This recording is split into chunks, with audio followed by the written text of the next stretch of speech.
Hello, everybody, and welcome back to the Mosk Podcast Show for our second episode, where we talk all things New York sports related, plus elsewhere, like the Super Bowl or whatever's going on.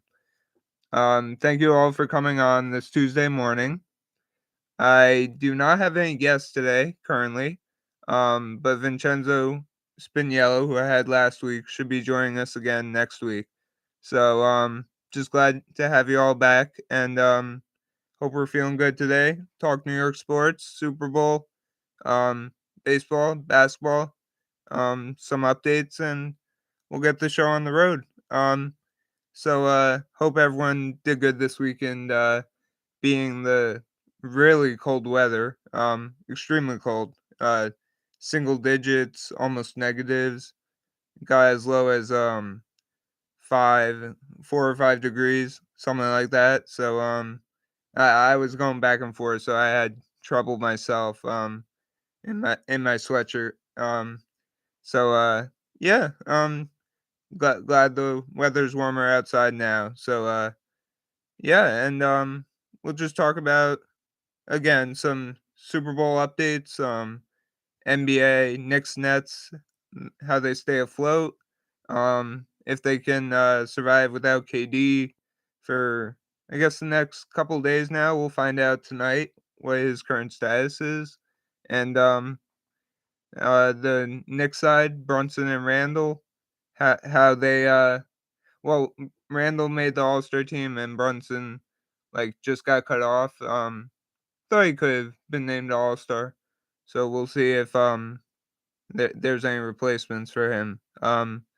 But eh, just looking forward to the whole weekend in a couple weeks. The dunk contest, 3-point contest, skills challenge, always like good events, fun to watch. Not always the best competition, but it's still fun to watch. Even the Rising Stars that Friday before. Um, and I thought Pal Vincero, everyone has lived up to the expectation. So I'm like looking forward to the Rising Stars that way. Um, and then lastly, we'll talk about if LeBron gets that scoring title and when. I guess we can start with that too. And at the end we'll get to the whole Kyrie Irving thing. Because that was like really surprising to me how he went to Dallas and all that. Like all of a sudden too, even before the deadline started this Thursday. Um, so yeah, we'll talk about LeBron first. LeBron has been on a scoring tear, and he's now like 36 points away, and they play I think tonight, and they're going to be back home the game after this one. So in my opinion, I hope he no, well, I hope he plays his hardest right now. Cuz that's focused on winning, and the Lakers need wins right now. They can't waste any of them cuz they're not in the hunt right now. They're in the play, and LeBron can help them in a lot of ways. So I hope he's not like just holding back to go home and get that scoring record. So eh, I mean, if it works out that way, then that would be incredible, and the home crowd would see it in Los Angeles there, and it would be the all-time scoring. So um it would be incredible. Even with the invention of three, it's still incredible that he's at this point, and just passing Kareem and all that. Um, and then so yeah, our first topic will be the anticipated Super Bowl and all that stuff. Again, the Chiefs will be playing the Eagles, and the halftime show will be Rihanna. So a lot anticipated for that night, next Sunday. Um, and I'll be watching the game myself, but I'm not as into the game as the ads and the halftime show and all that. I'm still into the game a lot. Don't get me wrong, but I I just I just go for the entertainment and all that stuff. Um, but from a lot of people I've been talking to, seems like the Eagles do have the edge right now. Just all around, and Jalen Hurts is really confident. right now. It seems like, and it's shown throughout the whole playoffs, throughout the season, to be honest. So it would just be that's what I'm anticipating too. But from everyone I talk to, that's what it seems like. Yeah, and it's not going to be easy because Chiefs and Patrick Mahomes always shows up. Even Kelsey, all that stuff. They've been together for years, and yeah, just looking forward to that day. And I don't know, just like the whole event and stuff. It's set up pretty well. With the game, the ads, and the halftime show. So yeah, again, just looking forward to that. Just enjoy the night and hang out with people.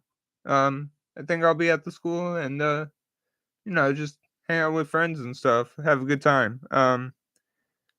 Yeah. So basically for our second topic today, um, I'm gonna be transitioning into the new topic of baseball, which we didn't cover last week. So that will be our main topic today. So I'm gonna start. We're gonna talk about the Mets and Yankees, both of them, because they've had pretty major off seasons, I would say. So I'll start with the Yankees today, because I can't wait to talk about the Mets. I know a lot about them, and a lot has gone on. So we're gonna save that for after the Yankees. So eh, at the at the start of the off season. Everything was surrounded about Judge, and if he'd stay after hitting the record American League home run 63, and really he was the only offense who was really successful there. A couple people kicked in here and there, but it was really just him, which it was a little frustrating watching, but you know, he did his job. He hit above 300, 63 home runs, everything an MVP would do. So it was well deserved that he got the MVP for that. I didn't think it was close between him and Ohtani. It wasn't really that close, but I'm glad he won that. He's a huge threat in the lineup any day. So I'm also glad the Yankees have him back too, because I don't know where they'd be without him. And they really be nowhere, and it would be really really tough to recover his own bat. So yeah, just keeping that threat in the lineup, I think it's a good thing for them. And then keeping that buzz in Yankee Stadium, that crowd alive. Every time it comes up, stand up, rise up. Here comes the judge. I mean, it's very interesting, and I think he could keep it up. We'll see though. We'll see. So yeah. Other than that, there hasn't been too much buzz. The uh, I think Garrett Cole will have a bounce back season after his little letdown season last year. He's a Cy Young candidate most years, so I think he'll be back to that. He's a little too young to let down a little, but no, I expect him to be back up there. And the main addition was Carlos Rodon, the starting pitcher, who was a Cy Young candidate last year.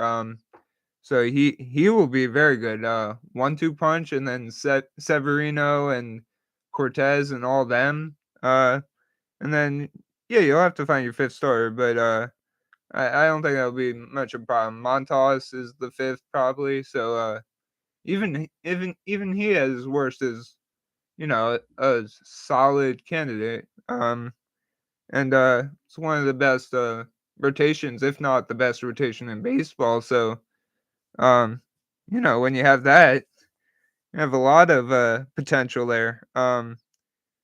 Yeah. So and then the bullpen. I mean, the bullpen always comes through. So it really doesn't. It seems like it doesn't matter who they acquire. They're all going to perform and hold the fort there. And then you bring back Torres, Rizzo, all them. You still have LeMahieu, Stanton. They're all power bats. They're all threats.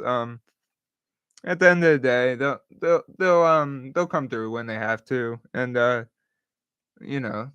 will be the support for Judge. So it's looking good for them. I wouldn't say it's not the most elite team in baseball, but every year they come through and hit the postseason off and running until they get eliminated in like the second round. So do I think they get over that hump this year?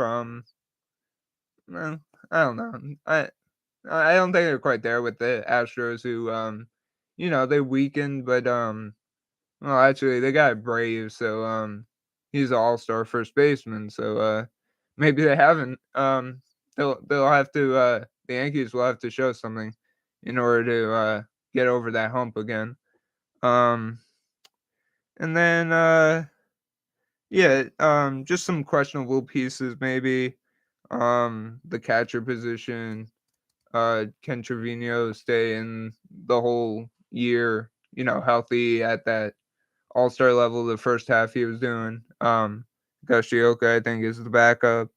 Um, and then, yeah, I don't know if that can hold it down for a full season. We'll see, though. I was going to say Donaldson, too. He's a key. They got him in that, the Gary Sanchez, Gio Urshela one, which I really think let them down a little bit. Gio ended up having a good year for the Twins, and I think Gary had he didn't have that great a year, but I think it still helped their catcher's position a lot, and he played well enough for them. They didn't really have a successful season though, so I guess you can say it was a letdown that way because of Correa on the team and all that. Luckily, they have him back. Happy for them, not happy for the Mets, or the Giants for that sake. But yeah, I just it was a big letdown for those Twins last year, and I think they're going to be scary now. Uh, let's see, any you guys can let me know later, but in his prime, I think Donaldson was a all-star caliber third baseman. And he's still playing great third base, but just his power at the offense side is way down now, and it doesn't seem like he's gonna get back up there for a little while, or if ever, to be honest. But well, again, we'll have to see it. And so it's all trial and error for that sake. And then yeah, so I think he'll last. And then you got Anthony Volpe coming out from Myers, top prospect, all the potential in the world. So we'll see how he performs too. And that's really all for the Yankees. We'll have to see. It's all trial and error, like I said. You'll have to put them all out there because with the lineup you have, even Aaron Hicks, I think is your starting center fielder now. So he's gonna stay there and well, not center field because you have Bader, but he's still gonna be there batting and playing the outfield, and it's really he's been he was a letdown last year, but he's been good throughout his Yankee career. Throughout his career, he's been solid, I would say. Not an all-star level, but just a solid player, I would say. So yeah, that's it for the Yankees. I guess moving on to the Mets offseason, I would say it was a real roller coaster ride for them, to say the least. They had I would say a good, to bad or a mediocre off season. I'll explain all that coming up. Uh, so yeah, it was a real roller coaster ride for them. It all started right away with the Jacob DeGrom offseason. It even started towards the end of the season when the Mets blew the the standings to the Braves, and the Braves didn't go that far. The Phillies ended up going to the World Series in third place, so that I thought that was incredible. They came over a lot of humps there. Gotta give them lots of credit, and now they got to root for their Eagles. So Philly's been really good of late. Even the 76ers are hot. But yeah, staying with the Mets. Jacob DeGrom announcement came really early, and so did his trade to Texas. Uh, and Texas like really wanted him. They offered him that huge bag, and it really adds to their rotation. Do I think they'll get over the hump? Actually, maybe probably because they got multiple pitchers afterward, like Heaney from the Dodgers, who showed some potential, and Evaldi from the Red Sox, who has postseason like history, like really good performances, and especially that the wild card versus the Yankees, and that was pretty clutch for him.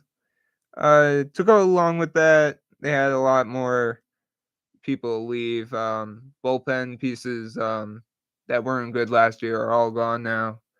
And then you got a lot of new people like Robertson and Brooks Raley from Tampa. I think it's a lot better. You re-signed Diaz, you re-signed Avino, which were by far the two main relief pitchers that you could rely on for the Mets last season.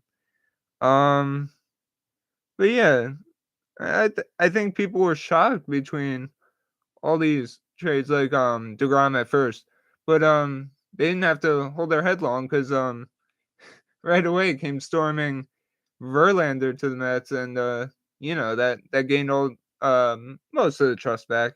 His age is a little concerning, but he was the Cy Young last year for the Astros, so I think that's pretty significant. And even if he's here for 2 years, I think he'll do very well, and he'll show it to me throughout these first few months, first few weeks, or first few starts even.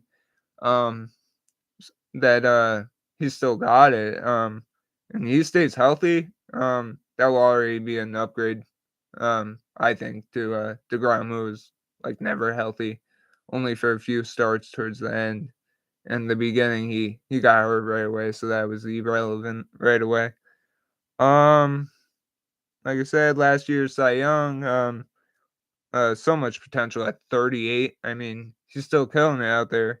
He won the World Series with the Astros against the Phillies, and that I thought that was key too. He came through. A few rough starts there, but I think his presence there just still made the team overcome that hump. And the Mets, I think they could bounce back from last season. They're right there at the end, at the top, and then they had that series versus the Braves. They got swept easily. They really had no chance. Um, After it started, you could see they were overpowered right away. But even with the top three stars, DeGrom, Scherzer, and Bassett was their top three. Now two of them are gone, and you replace them with Verlander, Quintana, and Senga from Japan, and it's like I think it's a big upgrade for health reasons, and also for solid pieces just in that lineup, and in that pitching rotation. And we have to see still what Senga will do, because I really never watched him before except for some highlights from Japan. And it seems like he has potential. He has very few pitches to his game, but I think it'll be effective because no one really knows him except for Darvish. But he's another pitcher, so he won't be batting versus him. Um, so Yeah, I thought that was a big upgrade. Senga, Quintana, all that stuff. They didn't do. I was a little disappointed. After Correa went to the Giants, then the Mets, and back to the Twins. Thought he was deadlocked on the Mets, but they saw the same concerns the Giants did with some some health history and all that. I still don't totally know what that was, but he's a Twin now, so it's too late, I guess. But I'm very disappointed in that. He could have definitely taken us above where we were last year and so much more. Would have filled in the third base moving. Actually, no, he would have gone to shortstop, moving Escobar to third base, who I still think needs to do more next year to get my trust back. Escobar, because he's a real talent out there, and he really I would say underperformed last year. Coming off excellent seasons in Arizona, Milwaukee, I think Minnesota early in his career. So he's been just a solid player um throughout his career. He's not too old either, so he has a few years left. And then you know, Alonso, you still have re-signed McNeil, re-signed Nimmo, which I thought was really key to long term the rest of his career, most likely. And he's a real talent there in center field. I tell you, he's top three, top five. I would say top three. Center fielder in the league, and his average is always like really up there. So it's just keeping it up for him and McNeil. Average the batting average title. It's incredible. And then Lindor had a bounce back season. I think he'll have even better um season. I have expectations for him to go way higher this season.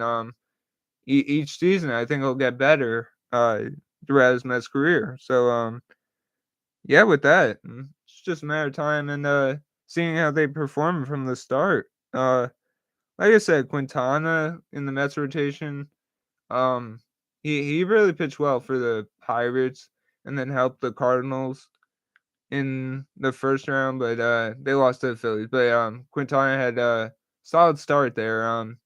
And I think that can help the Mets alone from his experience get them over a certain hump. Um, Maybe not the World Series. Yeah, I wouldn't say the World Series, but because they're it's still not Padres, Dodgers. Dodgers got weaker again, but we still haven't seen if they can keep it up or not. So until I see them like just bounce back out of the postseason, which I don't think will happen right away. Can't say anything different about them as a team. So but they definitely got worse. Um, and then say Diaz keeps up like his he was in Cy Young of consideration for bullpen pitcher.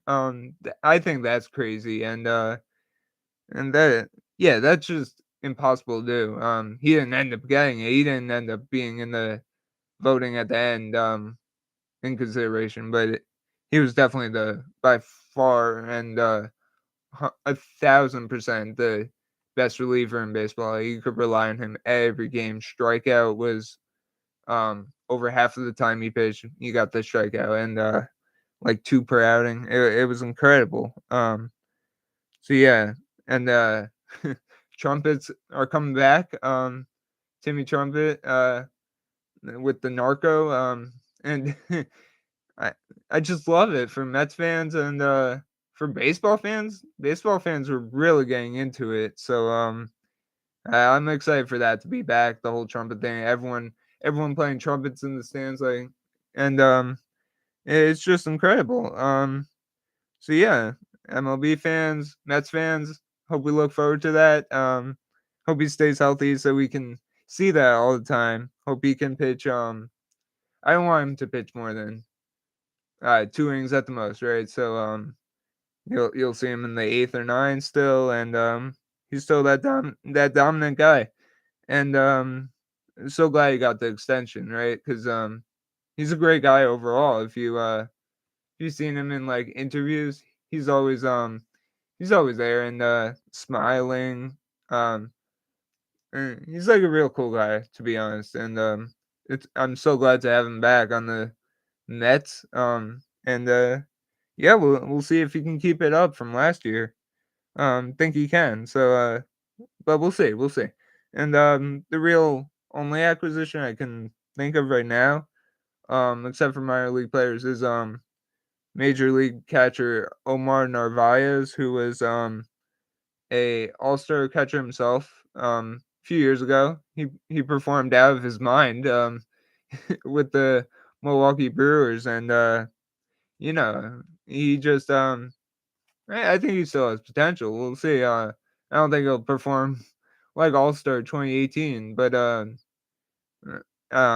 yeah, with the Mets, it will be in addition to James McCann leaving to go to Baltimore. We'll see how McCann does, but yeah, with Narvaez, he has potential. A lot of power at the plate. Um, and then I guess yeah. And then just originally right, so we go to Korea and all that. I'm just yeah, again, really upset, and he had a lot of potential. So yeah, and then uh, I hope his medical concerns is all okay. I don't mean to like uh, blame him for leaving the Mets and his agent and all that, but it's all good now. It's all over with. He could have been the difference for the Mets. I'm really upset, and I'm just gonna move on from there. I'm not gonna talk about much more about that. I don't want to get into trouble with that, but yeah, again, huge loss for the Mets there.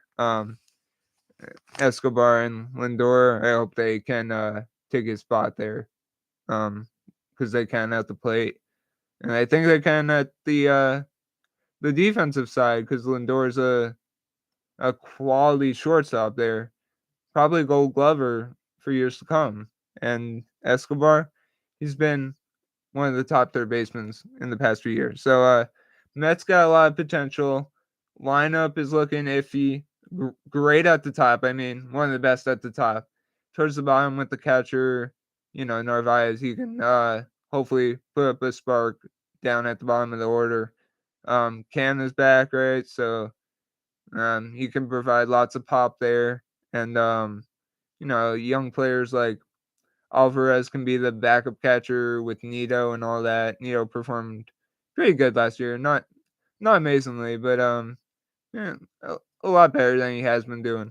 And yeah, Alvarez has potential, but with the season last year, his few plate appearances, he needs some time to get up there and get back to where he can be. So till we see that, y- it will take a while for him.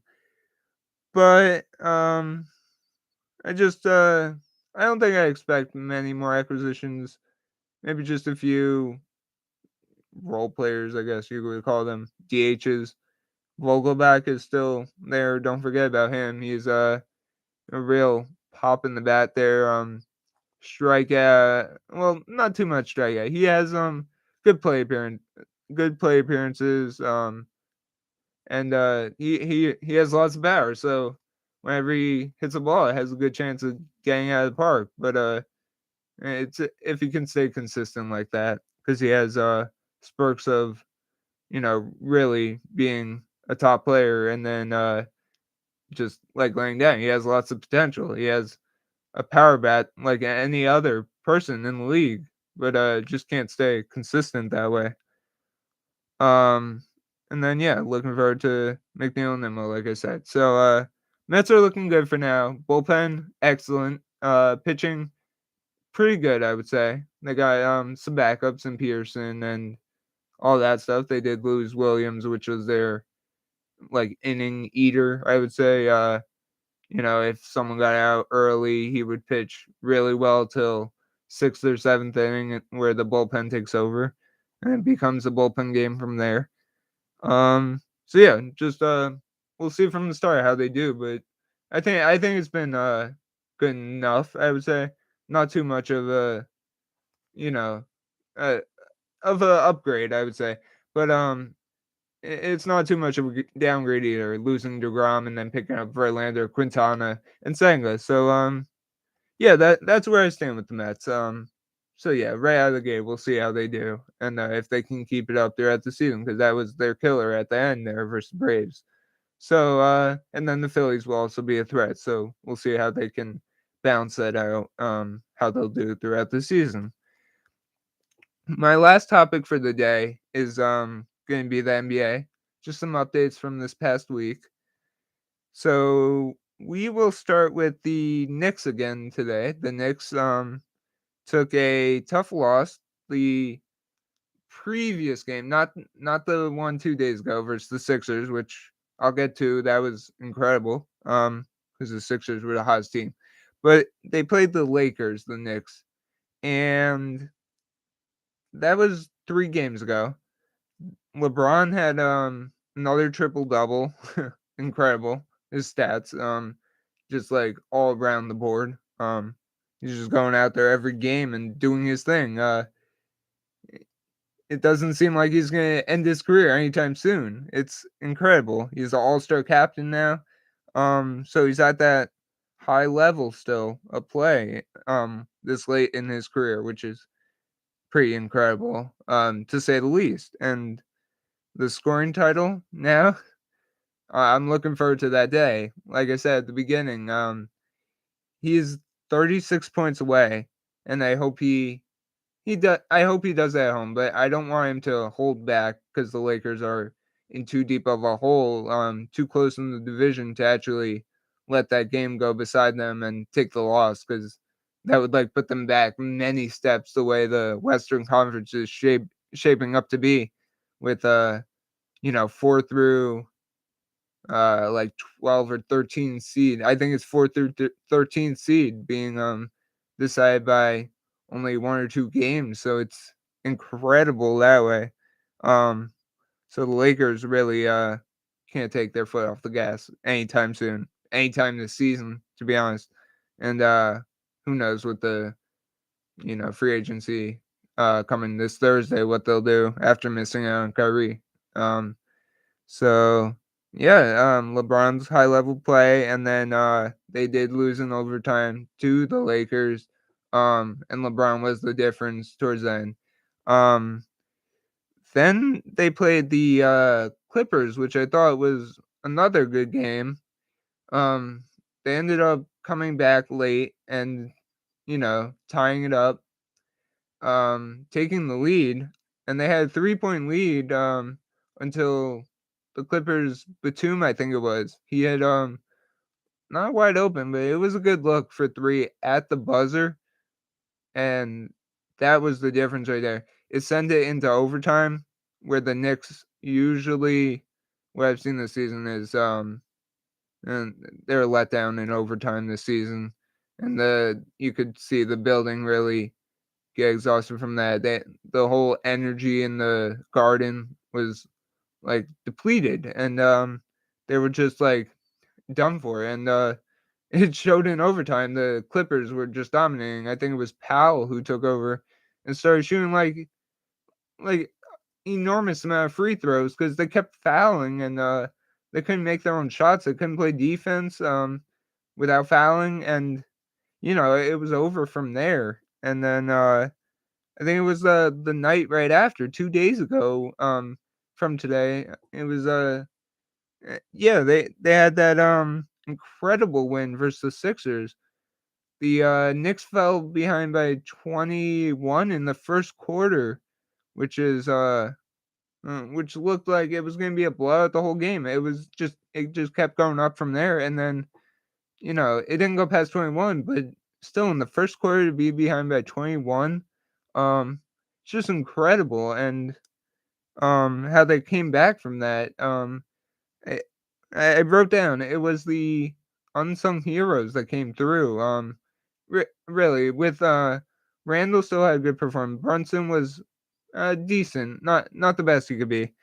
Um, but what I wrote down is um Miles McBride, and Evan Fournier off the bench. That was key because they just kept hitting shots, and it was incredible. They hit the clutch shots, they hit the wide open shots that they're supposed to. Just that made the whole difference, to be honest. So I thought that was key. And then, yeah, just to wrap it up with the Knicks, and Randall, obviously, I think he deserved it. To make the All Star team, but over some others, maybe not. But Brunson, I could have seen him actually switching spots with Randall, but for now, I think Brunson and Randall were both online, so either one could have made it, both of them could have made it. There's some real talent in the Knicks side, but really in the NBA with the Eastern Conference and Western Conference, but Eastern Conference with all the players and on the verge. So it could have been swapped either ways. So yeah, and then we'll see if they make the playoffs because they're in playoff contention around the play-in um playoff seed, so in between. Lastly, moving on to the Nets before we wrap up today.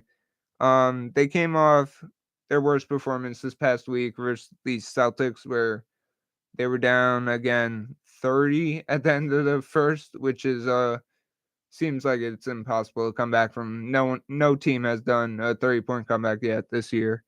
And they went down as much as 46. I think that was by the end of it, so it really became impossible. I would say really from the start after the Celtics were 6 of 6 from 3, just was their night. And then really after that, the Nets did bounce back versus the Wizards. Cam Thomas, just incredible after Kyrie decided to sit and wait for free agency to work out for him. And then he got traded. But Cam Thomas had 44 points that first game versus the Wizards. Sumner came through with his own 29, I think it was, both career highs. Claxton just being consistent rebounder, scorer in the paint.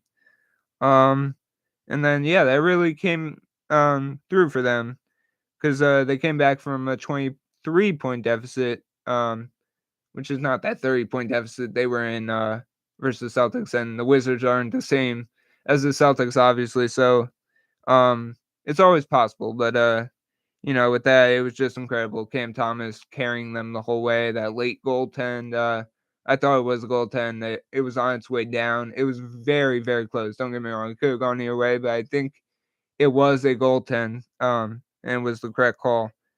Um, and then yeah, Nick Claxton all season, close to an all-star, but there's just too much talent. Um, and then everything for the Nets really is through Cam Thomas right now because Kyrie got traded. You're waiting for Dinwiddie and Finney Smith to start from Dallas, coming over to Brooklyn. And Irving will make his debut with the Mavericks on Wednesday versus the Clippers, who the Nets just played.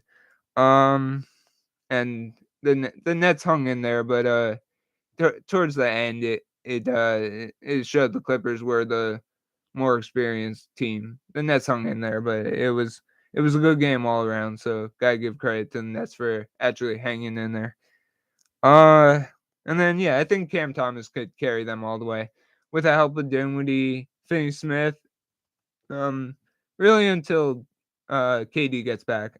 We'll see. And then, the All-Star break will come eventually. So they'll get their break that they all deserve. Time to rest, time to recover, and time to get back out on the court and stay within your ground in the playoffs. So you're ready for playoffs and to hopefully get deep. That's their main goal. So situations with both teams, they have really potential. They're staying afloat for now, and I hope they both make the playoffs. With good, intentions there to go deep. Um, and then lastly, still speculation with Dinwiddie with the trade, how he could perform. They're still looking to shop him apparently.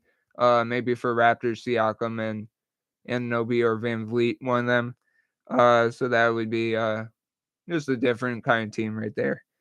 So yeah, let me know what you think with that. I think they'll be a good team for the future.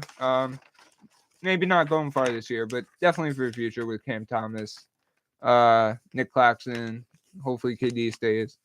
Hopefully they do some trades, and yeah, we'll see where they go from here. So yeah, we're gonna wrap up there for today. I hope you enjoyed this second episode of the Mosk Podcast show, and just once again, thanks for all your support. Love you all, and we'll be back on next Tuesday at 9. We'll talk some more NBA, MLB, some Super Bowl updates. Hopefully we'll be joined by Vincenzo again. Vincenzo Spinello, that is, who joined me the first episode and couldn't come on today, unfortunately. Also, we may or may not do some March Madness preview as it's approaching very soon. So just leave your thoughts down below on today's podcast, what we talked about. Hope you enjoyed the content and all that. Yeah, just just let me know what you think of it. And thanks everyone for coming on. I know it's early at 9 a.m., but I just appreciate all the support from y'all. So yeah, have a great day and enjoy the warmer weather right now.